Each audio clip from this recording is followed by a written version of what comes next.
Dr. Henry McKee Minton was an elite. There, I said it. He was a founding member of a nonfiction League of Extraordinary Gentlemen.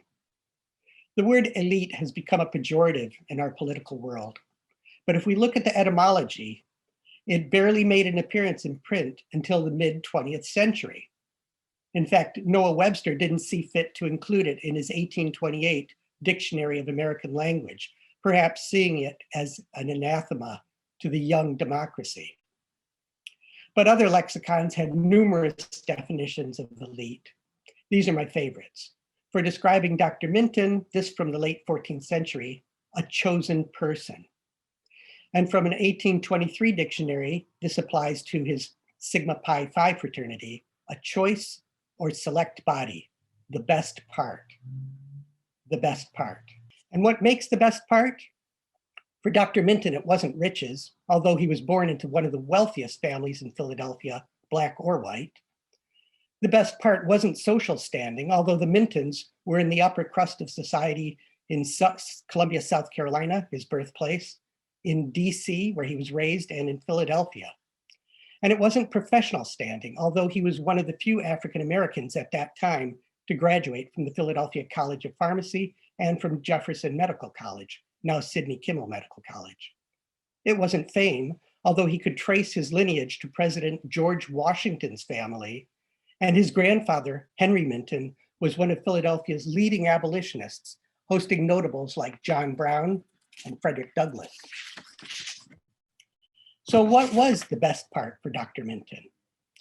It was the act of excelling in whatever you do. The two parts of that were education and hard work.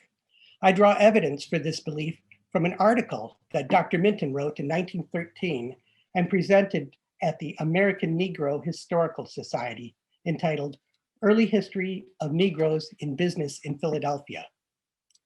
He had researched and founded 1838 city directory of businesses owned by free blacks. From this primary document, he chose to report on the successes of all types of black businesses, no one more important than another. He celebrated the laundress and the blacksmith alongside the dentist and the pharmacist. He wrote that these facts should make us feel proud of the colored Philadelphians who have been here before us. They should cause us to hold up our heads and to offer no apology for anyone being Negroes. Minton concluded by chastising his contemporaries who had been, quote, retrograde, and urged them to take advantage of educational opportunities. The best part, to Dr. Minton then, is educating yourself to do the best in the path that you choose. That's a pretty democratic view for an elite. He hoped that Sigma Pi Phi would, quote, bind men of like qualities, tastes, and attainments into close sacred union, that they might know the best of one another. A few words about this painting. The artist of the original canvas was Henry Bozeman Jones, who also signed his work, Hen. Born in 1889, he was well known to the African American community in Philadelphia.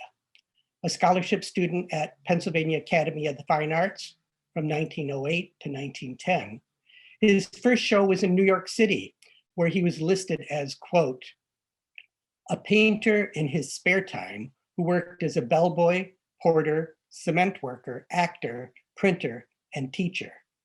He had a successful career as an illustrator of children's books. The Old Philadelphia Club commissioned this posthumous portrait, which hung in the Mercy Douglas Hospital until 1976, when it was gifted to the College of Physicians of Philadelphia.